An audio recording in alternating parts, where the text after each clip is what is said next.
आज हम लोग सीखेंगे कि माइंड और ब्रेन क्या होता है मेडिटेशन के रिलेशनशिप में। और हम ये देखेंगे कि एक क्वेश्चन है हाउ टू लिव, जिए कैसे पैसे कमाने के कॉन्टेक्स्ट में। और फिर लास्टली हम गौतम बुद्ध से कुछ सीखेंगे अपनी बुक से, पीजे सहर की जो हैप्पीनेस एंड इमॉर्टैलिटी है उसमें से। ठीक है। एक एक्चुअली आज किसी ने बहुत लंबा वीडियो मांगा है, 40 मिनट्स का। एक भैया है, ही सेड कि आप मन और दिमाग के बीच में डिफरेंस क्या है प्लीज डिस्कस करिए 40 मिनट तक। ये बहुत ही इंटरेस्टिंग क्वेश्चन है कि मन और दिमाग में डिफरेंस क्या है। सब्सक्राइब करिए और बेल बटन दबाकर डीप नॉलेज की वीडियोस सबसे पहले पाइए। खुद पूछ रहे हैं, ये क्वेश्चन किसी और ने आपको दिया नहीं है, मतलब किसी स्कूल में, किसी बायोलॉजी की बुक में, किसी एग्जाम के लिए तैयारी नहीं कर रहे हैं तब। बिकॉज हम इतनी जगहों पर अपने हमको थॉट्स आते हैं आसपास, जब सुनते हैं हम लोग कि मेरा मन कह रहा है कि मैं काम करूं, और फिर मुझे लगता है, कोई कहता है कि यार तुम्हारा दिमाग और तुम्हारे मन में लड़ाई हो रही है। और बहुत बार लोग ये भी बात करते हैं कि मेरा दिल कुछ और कहता है, मेरा दिमाग कुछ और कहता है। दिल कह रहा है कि टीवी देखूं और दिमाग कहता है कि पढ़ाई करूं, या दिल कहता है कि मैं मौज मस्ती करूं और दिमाग कहता है कि ध्यान करूं। तो इन दोनों में डिफरेंस क्या है और क्या इस डिफरेंस को खत्म किया जा सकता है। और इसी के साथ ही ये भी क्वेश्चन बहुत रिलेवेंट है, एक जो किसी और ने पूछा है कि कैसे जिए, कि जिसने वो पूछा है क्वेश्चन कैसे जिए, वो इस कॉन्टेक्स्ट में पूछ रहा है। वो लड़का बहुत सीरियस है अपनी लाइफ में और वो पैसे बहुत कमाना चाहता है। मुझसे कह रहा था कि सर मैं मार्क जकरबर्ग की तरह बहुत अमीर बनना चाहता हूँ, बिलियनर बनना चाहता हूँ। मैंने कहा ठीक है, कोशिश करेंगे, आप बन सकते हैं।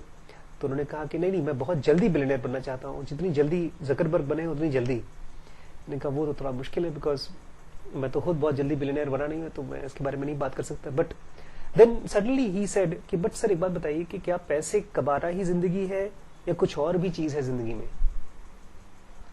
तो अब सर एक तरफ तो पैसे मैं कमाना चाहता हूँ, मेरा दिल कह रहा है कि मैं पैसे कमाना चाहता हूँ, लेकिन कहीं पर किसी लेक्चर को, किसी को सुन करके ये लग रहा है कि दिमाग ये भी बता रहा है कि जिनको देखो पैसे जिन्होंने कमाए हैं वो लोग, कुछ लोग कम है, कुछ लोग ज्यादा है, सब खुश नहीं है।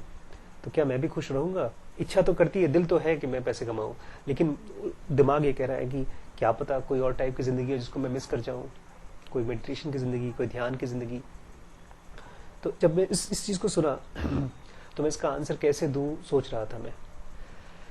तो फिर मुझे कृष्णमूर्ति की एक वो मिली, एक कमेंट्रीज ऑन लिविंग में एक चैप्टर जो कि इसी क्वेश्चन के साथ हम पढ़ेंगे तो समझ में आएगा कि दिल और दिमाग, सॉरी, जिंदगी कैसे जिए। कृष्णमूर्ति इस किताब को कहीं बोले नहीं है, ज्यादातर जो उनके टॉक्स हैं, टॉक्स को उनको बनाया गया है बुक्स के फॉर्म में, दोस्तों के साथ जो बातचीत होती थी बुक्स के फॉर्म में बनाया। लेकिन ये जो बुक है ये उन्होंने साइलेंटली कहीं बैठे होंगे, उतरी होंगी, जैसे कहते हैं ना उतरती हैं, इनसाइट के फॉर्म में उनको आती है। इस चैप्टर का नाम है, क्वेश्चन क्या है, जिंदगी जिए कैसे। इस चैप्टर का नाम है क्रिएटिव हैप्पीनेस। हैप्पीनेस हम सब जानते हैं, हम सब खुशी चाहते हैं। इस कॉन्टेक्स्ट में तो क्या जिंदगी जी के हमको खुशी मिल सकती है? इस कॉन्टेक्स्ट में कृष्णमूर्ति ने कुछ लिखा है, बहुत ही सटल तरीके से कृष्णमूर्ति इसमें आपको बताते हैं, कुछ साफ साफ नहीं बताते। आप कुछ क्वेश्चन पूछते ना तो बहुत, और क्योंकि होता भी है, पता है, अगर कोई आपको साफ साफ बोल दे कि तुम तो बेवकूफ हो, तुम्हें इतना भी नहीं आता, तब आप ये नहीं पूछेंगे बच्चा ये मेरी बेवकूफी क्या है। पता है क्या होता है? गुस्सा आता है कि क्या आप थोड़ा सा पोलाइटली नहीं बोल सकते थे मुझे? अगर मेरी बेवकूफी थी तो मुझे साफ साफ नहीं बता, तो मेरी गलती क्या है, सीधे बेवकूफ बोल दिया। तो कृष्णमूर्ति भी जब किसी को कुछ बताना चाहते थे तो बहुत बहुत ही ज्यादा हम्बल होते थे, बिकॉज उनको पता था हर्ड्स पहले ट्रांसफर होती हैं और इनसाइट्स बहुत मुश्किल से। इनसाइट्स के लिए तो एक तरह का अंदर से वैक्यूम होना चाहिए कि मैं जानना चाहता हूं। तो चूंकि ये बच्चा जानना चाहता है, आप जानना चाहते हैं कि what is how to live, तो ये इस चैप्टर के कॉन्टेक्स्ट में बहुत इंपॉर्टेंट है। इसमें से हम कुछ सीखेंगे, अपने आप सीखेंगे। कृष्णमूर्ति थोड़ा सा शुरू में लगेगा, बिकॉज नेचर को कृष्णमूर्ति डिफाइन करते थे, तो हम लोगों को लगता है कि नेचर का इससे कोई रिलेशनशिप नहीं है टॉपिक से, क्योंकि इसमें दो चीजें बताएंगे, एक तरफ नेचर का डिस्क्रिप्शन करेंगे, एक तरफ क्रिएटिव हैप्पीनेस के बारे में, या तो हाउ टू लिव हैप्पीली इसके बारे में कहेंगे। हमको पता भी नहीं चलेगा कि दोनों एक दूसरे से रिलेटेड है, लेकिन है दोनों रिलेटेड। कृष्णमूर्ति कह रहे हैं, there is a city by the magnificent river, बहुत बड़ी रिवर है, उसके बगल में एक शहर है. Wide and long steps lead down to the water's edge, चौड़ी चौड़ी बड़ी बड़ी सीढ़ियां हैं जो नीचे पानी में जाती हैं. And the world seems to live on those steps, और पूरी दुनिया उसी स्टेप्स पर, सीढ़ियों पर मुझे लगता है बनारस की बात होगी, सब सुबह से लेकर शाम तक वहीं रहते हैं. From early morning till well late after dark they are always crowded and noisy, ये सीढ़ियां हमेशा भरी रहती हैं और शोरगुल होता रहता है. Almost level with the water are little projecting steps on which people sit and are lost in their hopes and longings, in their gods and chants. यहाँ पर बैठे हैं, अपनी उम्मीदों में खोए हैं, अपनी इच्छाओं में खोए हैं, अपने भगवानों की प्रार्थना कर रहे हैं.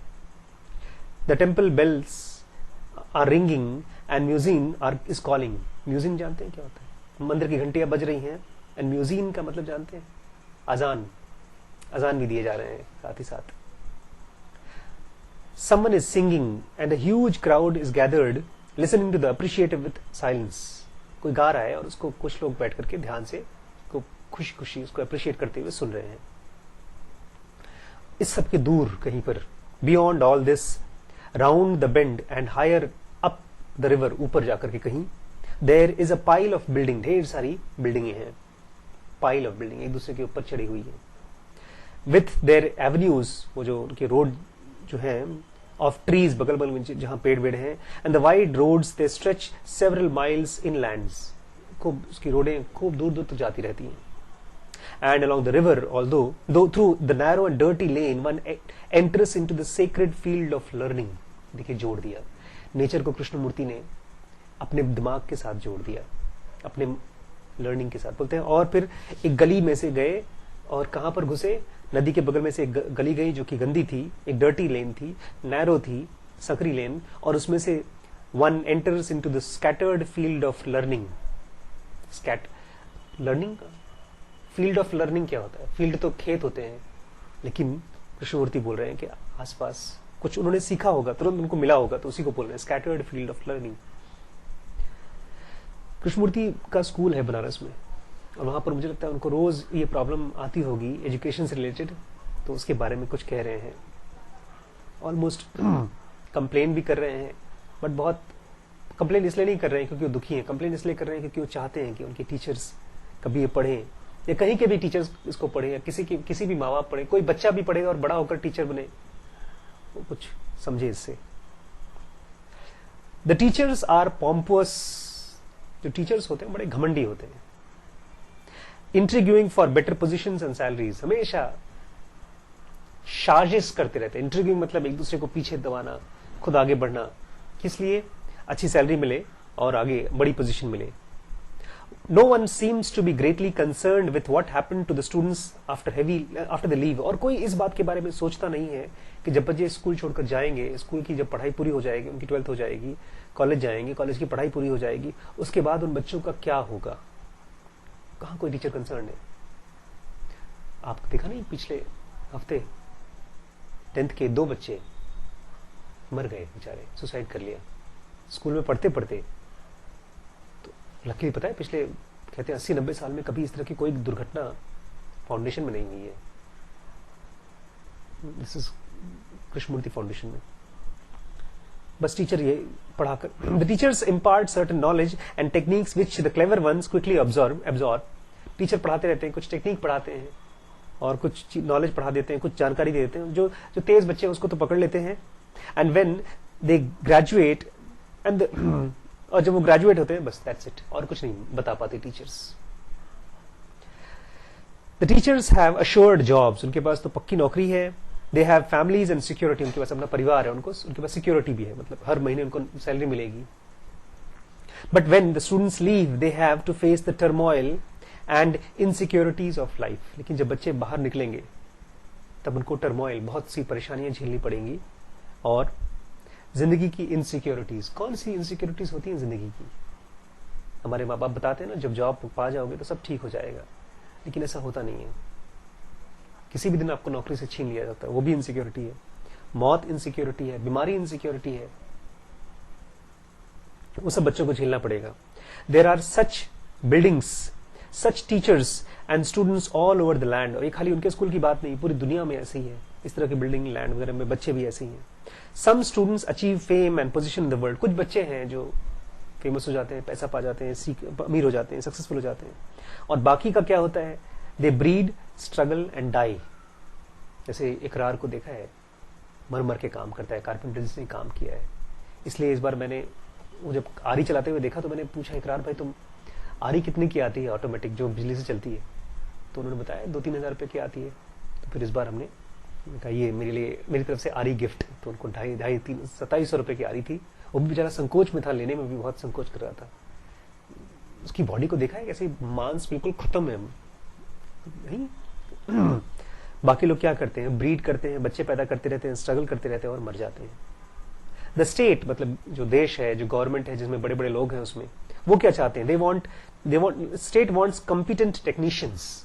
उनको कोई खुश इंसान नहीं चाहिए, उनको काम करने वाले टेक्नीशियंस चाहिए, एडमिनिस्ट्रेटर्स चाहिए, उनके मशीन चलाने वाली, to guide and to rule, ताकि वो गाइड कर सके और देश को रूल करा सके उनकी हेल्प से। And there is always army, the church and the business, और ये सब चीज है all the world over, it is the same. पूरी दुनिया में यही चल रहा है। इसको जब कृष्णमूर्ति देखते होंगे ना, पता है कैसा दिखाई देता होगा उनको? हम लोगों को नहीं दिखता होगा, हमको नहीं दिखता, बिकॉज हमको तो चाहिए वो चीज, वो पोजीशन चाहिए, वो पैसा चाहिए, वो फेम चाहिए। लेकिन कृष्णमूर्ति को ये सब कुछ भी नहीं चाहिए था। इसलिए जब दूर से देख रहे हैं तो उनको बड़ी बदबू आती होगी इसमें से, मुझे लगता है। कृष्णमूर्ति कह रहे हैं इट इज टू लर्न। आपको याद है ना क्वेश्चन क्या है, हाउ टू लिव। खाली पैसा कमाए या कुछ और भी है जिंदगी में इसके अलावा? It is to learn a technique and have a job, a profession that we go through this process of having the upper mind stuffed with facts and knowledge, is it not? ये खाली नौकरी के लिए तो होता है कि हम अपने आप को, अपने दिमाग को ठूस ठूस के भरते हैं नॉलेज से, और जब काफी साल बीत जाते हैं वो सब खत्म हो जाता है, ढल जाता है। अगर आप मुझसे पूछें आज स्क्वायर रूट निकालना मुझे याद नहीं है, मैं तो जोड़ घटाना भी जब शीश का करता हूं तो मुझे कैलकुलेटर यूज करना पड़ता है। Obviously, in the modern world, a good technician has a better chance of earning a livelihood. आज की दुनिया में जिसके पास अच्छी टेक्निकल नॉलेज है वो ज्यादा पैसे कमा सकता है, बट उसके बाद क्या? पैसे कमाने के बाद क्या? Is one who is technician better able to face the complex problem of living? इसके बारे में तो कोई बताता ही नहीं है। पता है, ये जो बच्चा मुझसे पूछ रहा था वो आप ही की उम्र का है, 11th 12th के बच्चा है। और जब वो पूछ रहा था तो एक पेरेंट्स यही बोलेंगे, मुझे भी मेरे पेरेंट्स ने, मेरी तो हिम्मत ही नहीं होती थी माँ बाप से पूछने का, तो मैं इधर उधर से किताबों से पूछता था। तो इसके बारे में चिंता मत करो, लाइफ कॉम्प्लेक्स नहीं है, सीधी सादी है, पैसे कमाओ, आराम से रहो घर पे। लेकिन कॉम्प्लेक्स प्रॉब्लम है लाइफ की, उसके बारे में क्या? A profession is only part of life. पैसे कमाना, चाहे ढेर सारा पैसा कमाना, क्या है? केवल जिंदगी का एक छोटा सा हिस्सा है। But there is also those parts which are hidden.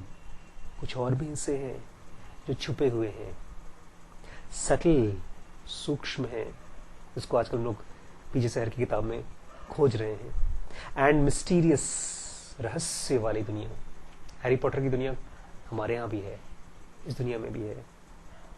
To emphasise the one and to deny और neglect the other, the rest must inevitably lead to.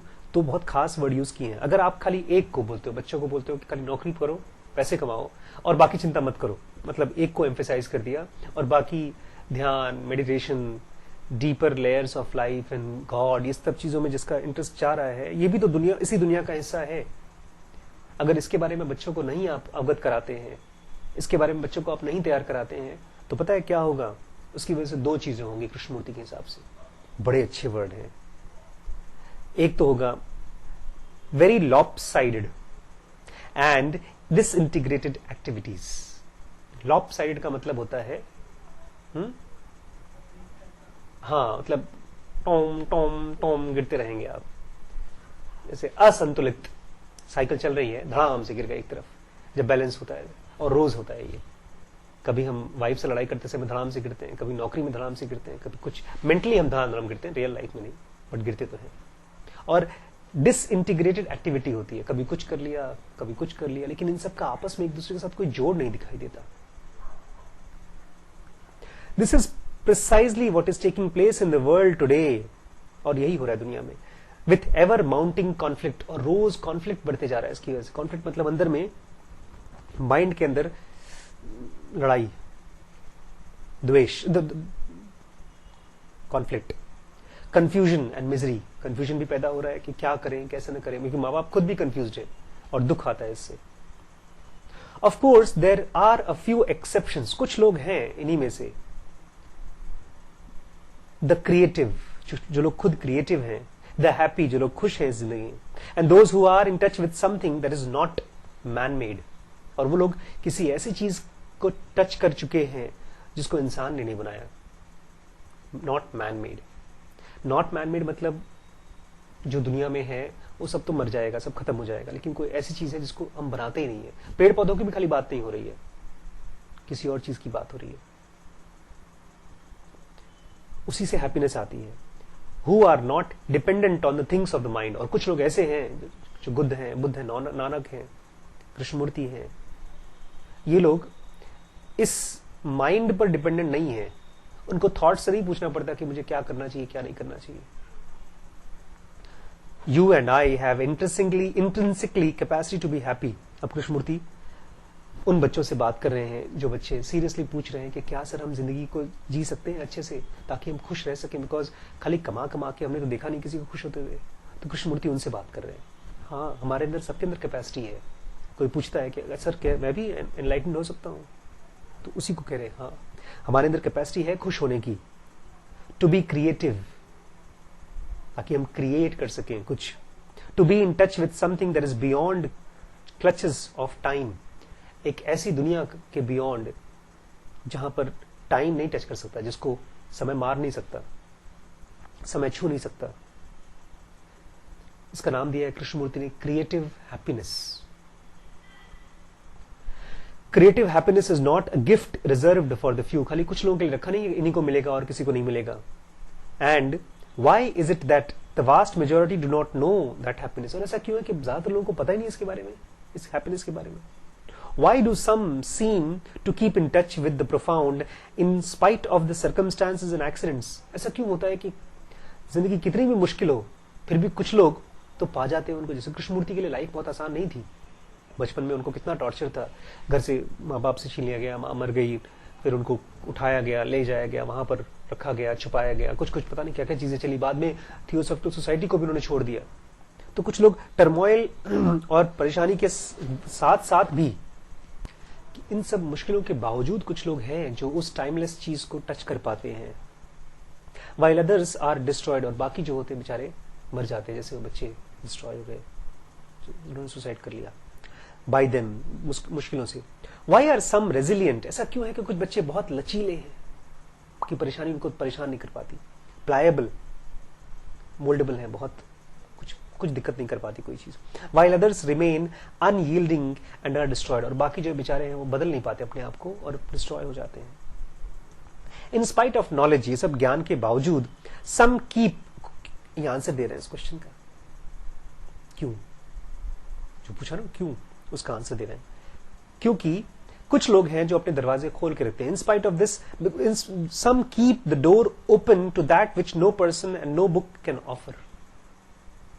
कोई आदमी आपको गिफ्ट में नहीं दे सकता ये, जिसकी वजह से आपको क्रिएटिव हैप्पीनेस मिलती है, जो एनलाइटमेंट होता है।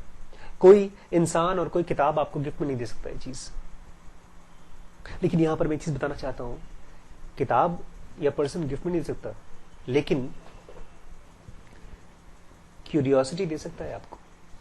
क्योंकि जब हमारे आसपास इतनी ज्यादा दुख और तकलीफें होती है ना, तो 2-4 बार किताब पढ़ के लगता है छोड़ो यार, इन किताबों में कुछ रखा नहीं है। और कृष्णमूर्ति भी कह रहे हैं किताब और कोई आदमी दे नहीं सकता, तो कृष्णमूर्ति बाय बाय, तुम हमको नहीं दे सकते, किताब बाय बाय, नहीं दे सकते। लेकिन किताबें इसीलिए लिखी गई हैं ताकि आपको क्यूरियस बना सके उस चीज के लिए जो टाइमलेस है। Why while others are smothered by technique and authority, बाकी लोग भले खत्म हो जाएं लेकिन कुछ लोग अपने आप को, दिमाग को खोलते हैं। Why it is fairly clear that the mind wants to be caught and made certain in some kind of activity. क्यों लोग अपने आप को खत्म कर देते हैं? बिकॉज जो हमारा दिमाग है ना, वो किसी न किसी काम को करते रहना चाहता है हमेशा, ताकि पक्का रहे कि मैं कुछ कर रहा हूं, इसका मतलब मैं कुछ हूं। Disregarding wider and deeper issues, for it is then on safer grounds. जितने भी बड़े बड़े पॉलिटिशियंस हैं, बिजनेसमैन हैं, साइंटिस्ट से, वो अपने आप को किसी काम में मसरूफ रखते हैं, जबकि सबसे बड़ा वाइड इशू तो ये है कि भाई मरने वाले हैं। क्या उस क्वेश्चन को हम डीपली पहचानना चाहते हैं? अगर उसको टैकल करें तो सब कुछ अनइम्पॉर्टेंट हो जाता है, वही सबसे इंपॉर्टेंट होता है। वाइडर एंड डीपर इश्यूज को हम डिसरिगार्ड नहीं कर सकते, फॉर इट इज देन, क्योंकि then on the safer ground, so it's education, it's exercise, it's activities are encouraged and sustained on that level. इसलिए सब लोग पूरे स्कूल, एजुकेशन, सब जगह पर कुछ ऐसी चीजें सिखाते हैं जिसको आदमी करता रहे करता रहे करता रहे करता रहे, तो उसको लगेगा कि मैं कुछ कर रहा हूं, बाकी चीजें भूल के रखो। And excuses are found for not going beyond it.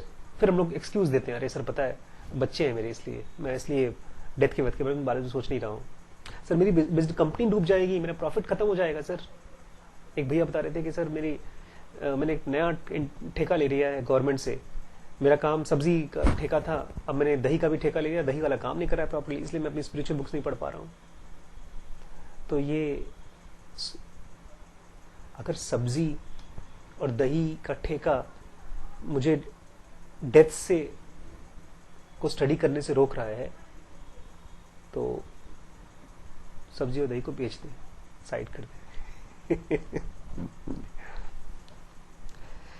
जो बच्चे हैं ना, उनके बारे में कह रहे हैं, before they are contaminated by the so called education, इससे पहले कि बच्चे उस एजुकेशन से दिमाग उनका गंदा हो जाए, कंटैमिनेटेड मतलब गंदगी आ जाए उनके दिमाग में।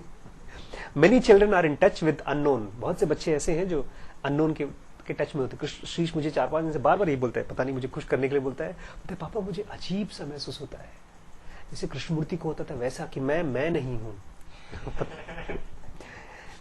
दे show this in so many veg, वो बच्चे आपको दिखाते हैं बहुत अलग अलग तरीकों से।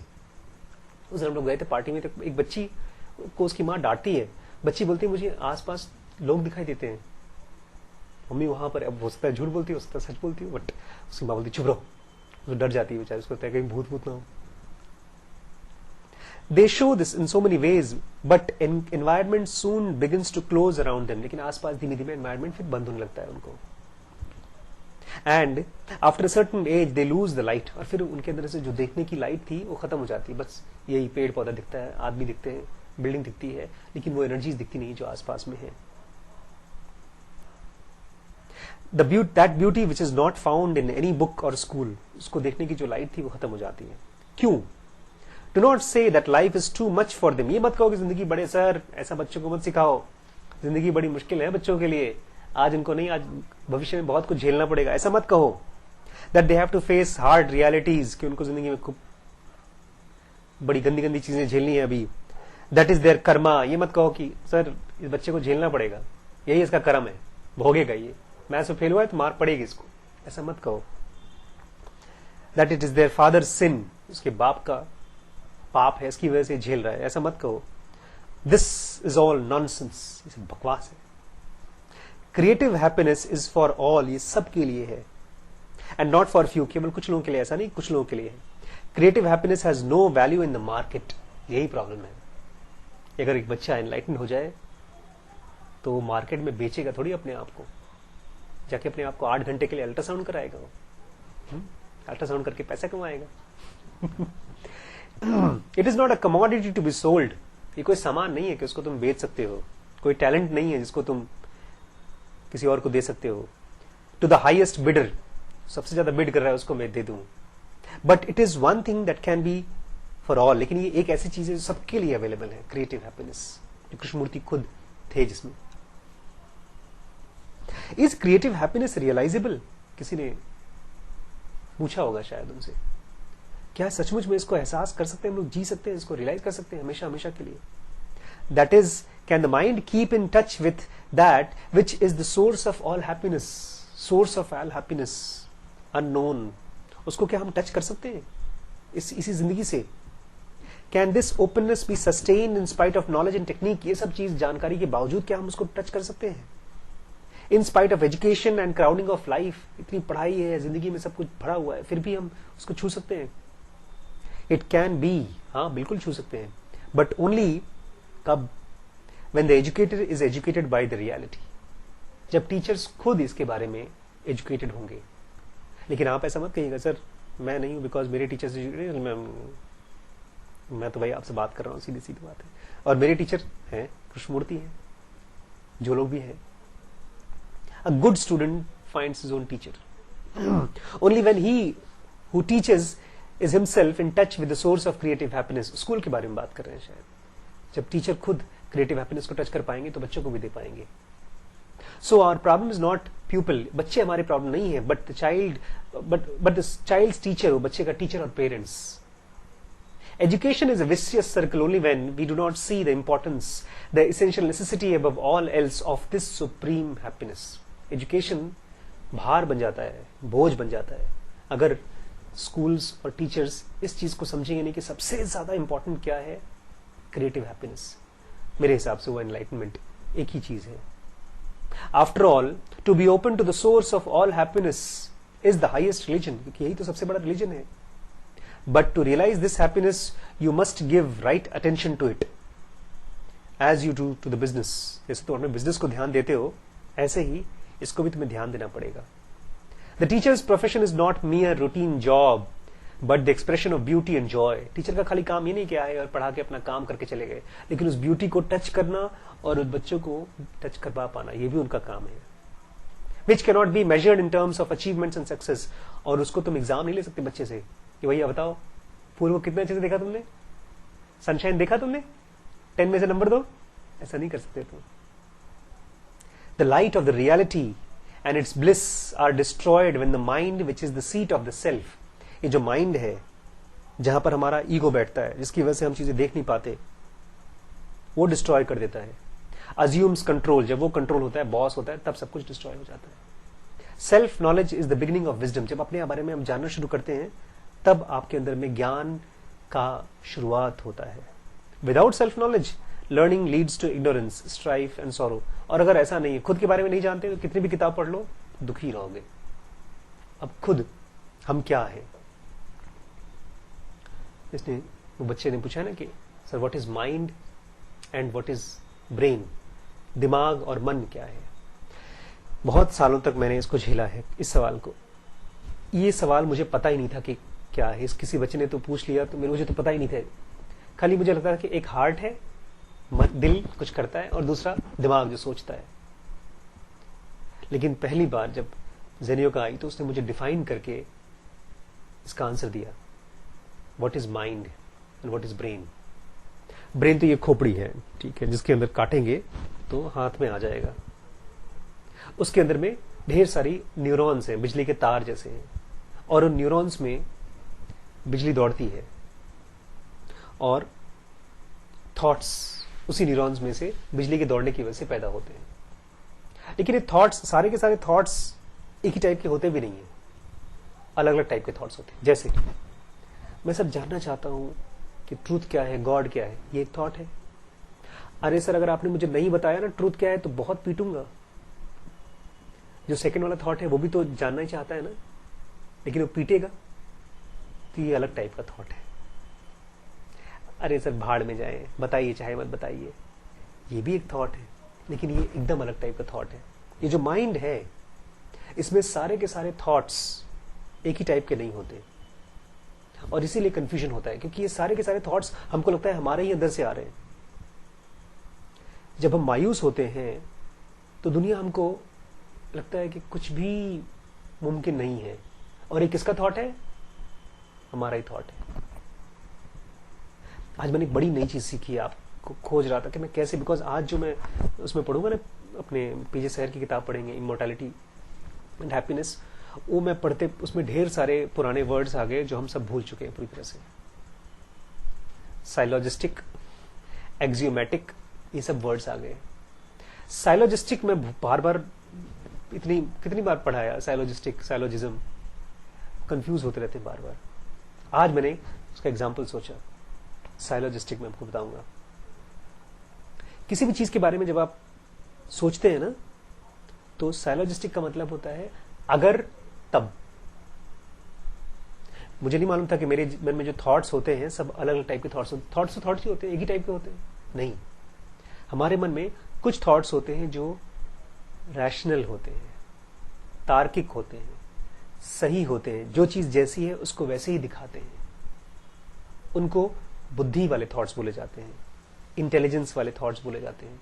कृष्णमूर्ति का जब ये लेक्चर अभी हम पढ़ रहे थे, वो रैशनल थॉट था।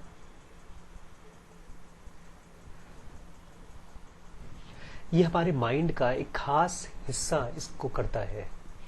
उसको ज़ेन योगा में या तो योग में इंटेलिजेंस बोलते हैं या तो आई सेंटर बोलते हैं। और वही कंप्यूटर है ब्रेन का जो इस तरह के एक्टिविटीज को कर सकता है, चीजों को देखता है और सही तरीके से समझता है। लेकिन सर फिर हमारा दिल कुछ और क्यों करता है करने को? हम जानते हैं, हमारे मन में थॉट्स आते हैं कि बिल्कुल कृष्णमूर्ति बोल रहे हैं कि ट्रूथ सबको मिल सकता है, लेकिन हमको क्यों नहीं मिलता जब हम सोचते हैं तो? क्योंकि एक और तरह का ब्रेन में कंप्यूटर है और वो भी थॉट्स पैदा करता है। और वो कौन सा है? इमोशंस। उसको खास नाम दिया है योग में, इमोटिविटी सेंटर, इमोशन सेंटर, या तो संस्कृत में क्या नाम उसका है? रजस गुण, इहा। उसमें इस तरह के थॉट्स आते हैं जो पूरी तरह से इमोशन से भरे होते हैं। सही गलत नहीं होता उसमें। उसमें यह होता है क्या मुझे अच्छा लगा, क्या खराब लगा। उसमें कॉन्सिक्वेंसेस सोचता ही नहीं है चीजें, बस ब्लाइंडली जो मन में आया वो करने का मन करता है। तर्क होता ही नहीं उसमें। उसको बोलते हैं इमोशन। और तीसरा एक और बॉडी का या ब्रेन का माइंड है जो एनिमलिस्टिक माइंड है, जानवर का मन है, इंस्टिंक्टिव माइंड है, उसको एस सेंटर बोलते हैं। वो तो केवल रिप्रोडक्शन और बॉडी को सरवाइव कराने के लिए ही है। इसलिए सेक्स सबसे ज्यादा स्ट्रांग है, उसी सेक्स इंस्टिंक्ट में ही आता है। और ये तीनों आपस में एक दूसरे के साथ दोस्ती के साथ काम नहीं करते, ये लड़ाई करते रहते हैं हमेशा। इंटेलिजेंस कुछ बोलता है कि कृष्णमूर्ति को मैंने पढ़ा, कृष्णमूर्ति की बात मुझे सही लग रही है, अब मैं प्रैक्टिस करना चाहता हूं। लेकिन 10 मिनट के बाद, 15 मिनट के बाद जब बाहर निकलते हैं उस KFI's कृष्णमूर्ति फाउंडेशन से या किसी की बात सुनकर कहीं और निकलते हैं, तो इमोशन पकड़ लेता है। ये वाला कंप्यूटर ऑफ हो जाता है, ये कंप्यूटर चालू हो जाता है। और जब रात को सोने जाते हैं तो तीसरा वाला कंप्यूटर चालू हो जाता है। इन्हीं को ठीक करने का जो साइंस है, विज्ञान है, वो सेल्फ नॉलेज है। कृष्णमूर्ति जब बोलते हैं ना खुद को जानो, तो यही बोल रहे हैं कि जब तुम्हें मालूम पड़ना चाहिए कि मेरा इंटेलिजेंस बोल रहा है, कि मेरा इमोशन बोल रहा है, कि मेरा सेक्स बोल रहा है। जब दोपहर को मैंने आज डाला ना एक वीडियो, मैं दिख रहा था किसी के बारे में, मैंने किसी को देखा और बहुत अमीर आदमी मेरे पास आया जो मेरे ही जान पहचान वाला था, जो 10 साल पहले मेरे बराबर था। जब उसको देखा आज वो बहुत अमीर हो गया, तो मैं इंटेलिजेंस से सीधे इमोशन में चला गया, थोड़ा दुखी टाइप का हो गया। तो अपने आप को पता होना चाहिए कि मैं कब दुखी हो रहा हूं, और मेरा ये इमोशन वाला थॉट है। और जब इमोशन वाला थॉट आता है ना, तब हमको और भी सजग होना होगा। सजग मतलब सीरियस। बॉस आशीष पकड़े गए, तुम आ गए, बॉस टीचर आ गए, बड़े डंडा लेकर खड़े हैं सर पे। नहीं, जब एग्जाम देते हैं ना, तो जब कोई पीछे आके खड़ा हो जाता है तो हैंड राइटिंग और अच्छी होने लगती है और सोच सोच के लिखते रहते हैं, थोड़ा सा टेंशन हो जाती है। तो सजग होना होगा, बिकॉज पीछे अब मैं इमोशंस में घुस गया हूं। उस समय डिसीजंस न लें, उससे इंस्पायर होकर कुछ करने की न सोचें। और लंबी प्रक्रिया है, इसको में हम लोग और डिटेल में जाएंगे। But this is very important at least to see कि मेरा कौन सा हिस्सा काम कर रहा है। इसका प्रॉपर डेफिनेशन है, मैं इसको बाद में डिफाइन करके बताऊंगा। अब मान लीजिए आपने डेफिनेशन सुन लिया, इंटेलिजेंस के बारे में सुन लिया, इमोशन के बारे में सुन लिया, इंस्टिंक्ट के बारे में सुन लिया, और आप बोलते हैं सर अब मुझे बताइए, मुझे डीप में जाना है। तो ये डीप स्टूडेंट्स के लिए है। सब लोग शायद झेल नहीं पाएंगे आगे का जो हम लोग पढ़ेंगे। बहुत से बच्चे नहीं खोल पाते मेडिटेशन की बातें, जब तक ऊपर ऊपर की होती है तब तक तो सुन लेते हैं, लेकिन जब कुछ बच्चे बोलते ही सर आप बहुत एडवांस चीजें पढ़ाते हैं। मैं बट ये एडवांस चीजें पता है क्या है? ये इंटेलिजेंस की कल्टीवेशन है। बुद्धि को हम और शार्प करते जा रहे हैं। तेज नहीं होता, इसको धार तेज करते हैं, ऐसे ही बुद्धि को तेज करते जा रहे हैं। जो भी हम लोग पढ़ने वाले हैं, अगर इसको गहराई से समझ में आ गया तो हमारा इंटेलिजेंस डेवलप होता है। और इंटेलिजेंस धीमे धीमे इतना मजबूत हो जाता है कि इमोशन या इंस्टिंक्ट जब भी हमको परेशान करने की कोशिश करते हैं, ये उनको बहला फुसला लेता है। जैसे एक बाप अपने बच्चे को बहला लेता है। पीजे सहर फ्रॉम हैप्पीनेस एंड इमॉर्टैलिटी। कल हम लोग बड़ी मुश्किल चीजें पढ़ रहे थे, आगे उसको पढ़ते हैं कि कैसे जानवर चीजों को जब देखता है तो पहचानता है खट से, लेकिन इंसान के पास एक और चीज होती है, उसका नाम दिया है फैकल्टी ऑफ रीजन। जब चीजों को देख करके पीछे तर्क करने की faculty. Now a man in the cognitive faculty experiences a further enhancement to the faculty of reason. आदमी आंख नाक कान से देख तो लेता है, लेकिन उसके साथ साथ उसके अंदर में चीजों के लिए तर्क करने की भी फैकल्टी है। तर्क मतलब ये हुआ इसलिए क्योंकि ये हुआ, ये जानवर नहीं कर पाता। A forming concept and of consciously coming to conclusion on the broad sense। मोटे मोटे में वो कॉन्सेप्ट बनाना शुरू कर देता है। बॉस मैं स्कूल गया था, वहां पर कचरा था इनके क्लास में, और ये वाले स्कूल में कचरा नहीं था, इसका मतलब ये स्कूल उससे अच्छा है। आइडियाज बनाना शुरू कर दिया, कॉन्सेप्ट बनाना शुरू कर दिया। Every concept contains within itself innumerable individual things. और जो हम कॉन्सेप्ट बनाते हैं उसके अंदर में भी ढेर सारी अलग अलग चीजें होती हैं, उनको जोड़ करके दिमाग में एक पिक्चर बनाता है हमारा दिमाग। And is there for a complex और कॉम्प्रिहेंसिव टोटलिटी। इसलिए जो हमारा रीजन है दिमाग का, तर्क, वो एक बहुत मुश्किल चीज है, कॉम्प्लेक्स चीज है अपने आप में। The concepts are drawn by faculty of reason. और ये जो कॉन्सेप्ट्स है ना, बनाए कैसे जाते हैं, हमारा जो तर्क करने का शक्ति है वो ही करता है। बुढ़ापे में कम हो जाता है ये, अगर आपने जवानी में और बचपन में नहीं डेवलप किया तो बुढ़ापे में खत्म हो जाता है। Thus we have formed a concept of रोज। जैसे रोज, एक गुलाब के फूल का एक हमने कॉन्सेप्ट बनाया है। To distinguish all innumerable individual flowers which are given to us in the intuitive perception and are summarized under this very concept। जितने भी ढेर सारे फूल हमारे सामने रखे जाते हैं उसमें गुलाब के फूल को के लिए हमने कॉन्सेप्ट बनाया कि गुलाब का फूल कैसे हम पहचानेंगे।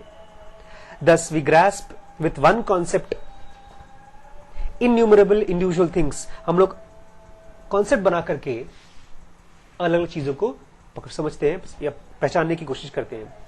We can obtain a concept in a comprehensive survey of the entire past। और किसी भी चीज के बारे में जब हम कॉन्सेप्ट बनाते हैं ना, तो हम अपने पूरे पास्ट को भी सर्वे कर सकते हैं। अच्छा, इसके साथ ये फूल मुझे बचपन में दिखा था आंटी के घर में, और वहां पर मुझे कांटा लगा था। बॉस ये फूल है तो सुंदर, लेकिन बहुत खतरनाक भी है, उससे खून निकला था। तो आपके पास्ट को भी इसमें जोड़ करके रीजन समझने की कोशिश कर सकता है, entire past, and also what is absent, and thus can make unlimited use of syllogistic nature of our faculty of reason। और ये भी देखने की कोशिश कर सकता है कि क्या क्या चीजें नहीं है इसमें।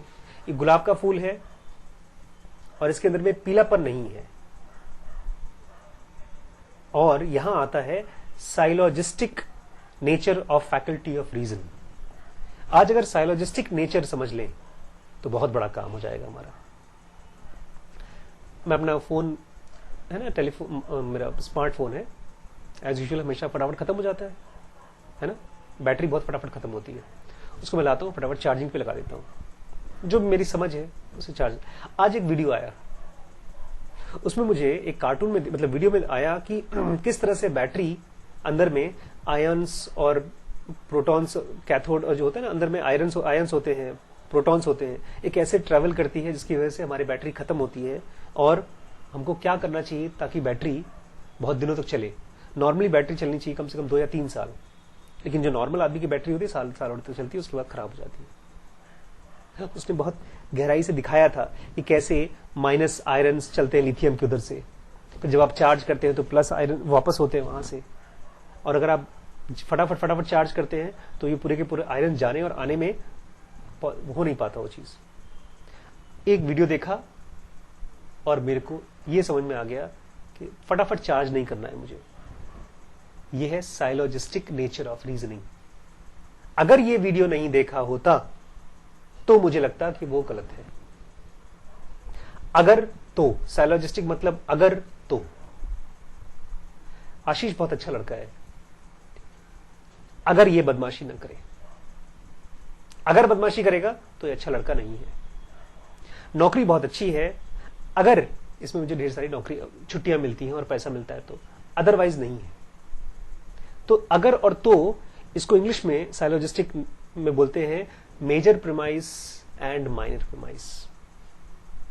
ये बहुत इंपॉर्टेंट है, बिकॉज यहां पर हम लोग आसपास की जो चीजें हैं ना उसके खिलाफ देखने की कोशिश कर रहे हैं। हम लोग वो चीज पैदा करने की कोशिश कर रहे हैं जो बचपन में उस बच्चे से खो गया। दिमाग में ना ढेर सारे कॉन्सेप्ट्स ऐसे खड़े हो गए जैसे दीवार, और हमको देखने नहीं देते आसपास। उस कॉन्सेप्ट्स को तोड़ने के लिए ये साइलोजिस्टिक नेचर ऑफ रीजनिंग यूज कर रहे हैं हम लोग।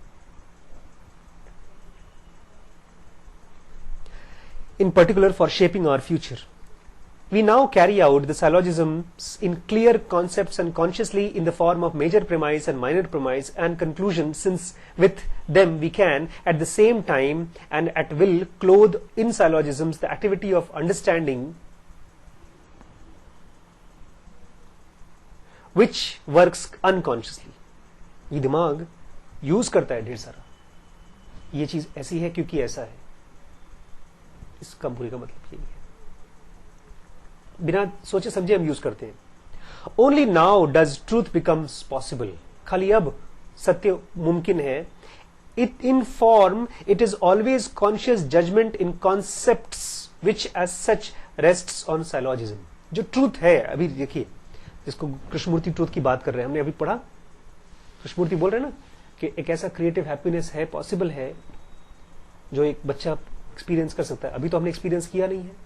यहां आ जाता है साइलॉजिज्म। अगर मैं अपने आप को खाली टाइम देता हूं तो मुझे कोई चीज दिख जाएगी, अभी तो है नहीं। वही कह रहे हैं ट्रूथ तभी पॉसिबल है, only now does the truth becomes possible in the form it is always a conscious judgement in concepts. जो आपके आइडियाज है ना, कॉन्सेप्ट्स ही है। अभी तो गॉड ट्रूथ तो खाली कॉन्सेप्ट ही है, रियलिटी तो है नहीं। आपको गॉड दिखता तो है नहीं सामने, कि दिखता है? पेड़ दिखाई देता है। कृष्णमूर्ति जब पेड़ को देखते हैं तो उनको गॉड दिखाई देता है। मतलब गॉड कोई विष्णु नहीं दिखते, उसी में कोई चमत्कारी चीज दिखती है उनको, हमको क्यों नहीं दिखती? तो हम उसको देखना चाहते हैं। तो in the form it is always a conscious judgement in concepts. आप सोच समझ के कॉन्शियसली जजमेंट करते हो, ठीक है मुझे नहीं दिख रहा है बॉस अभी, लेकिन अगर मैं कुछ करूंगा तो मुझे दिखेगा। विच एज सच रेस्ट्स ऑन साइलॉजिज्म। क्योंकि जो हमने गॉड को अभी कॉन्सेप्ट है उसको जज करके अलग हटाकर आगे पीछे करके तभी तो समझेंगे, ये साइलॉजिज्म में ही पॉसिबल है। This provides the logical basis of truth. इसी की वजह से हमको तार्किक बेसिस मिलता है। ट्रूथ को हम पहुंचना चाहते हैं, गॉड के पास पहुंचना चाहते हैं, तो हमारे पास कुछ बेस तो हो, किसके ऊपर पैर रखकर चलें हम, किसके ऊपर अपने थॉट्स को बेस करके चलें। इसको बोलते हैं logical basis of truth. Buddha ने कहा है कि सब कुछ मर जाता है, सब कुछ खत्म हो जाता है, लेकिन सेल्फ नहीं खत्म होता।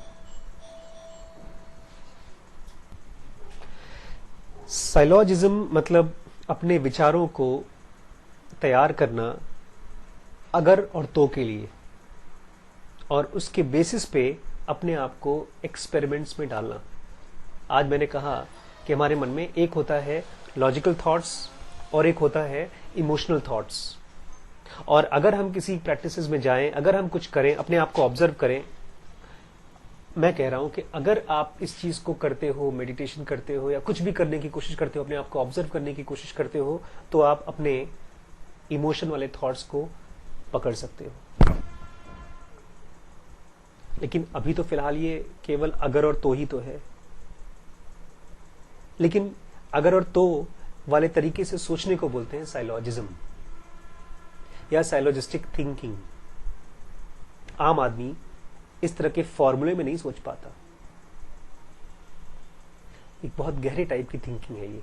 साइंटिस्ट्स यूज करते हैं इसको, लेखक यूज करते हैं इसको, मेडिटेटर्स यूज करते हैं इसको, और हम लोग उन्हीं सीरियस लोगों में इंटरेस्टेड हैं जैसे आप। सब्सक्राइब करिए और बेल बटन दबाकर डीप नॉलेज की वीडियोस सबसे पहले पाइए।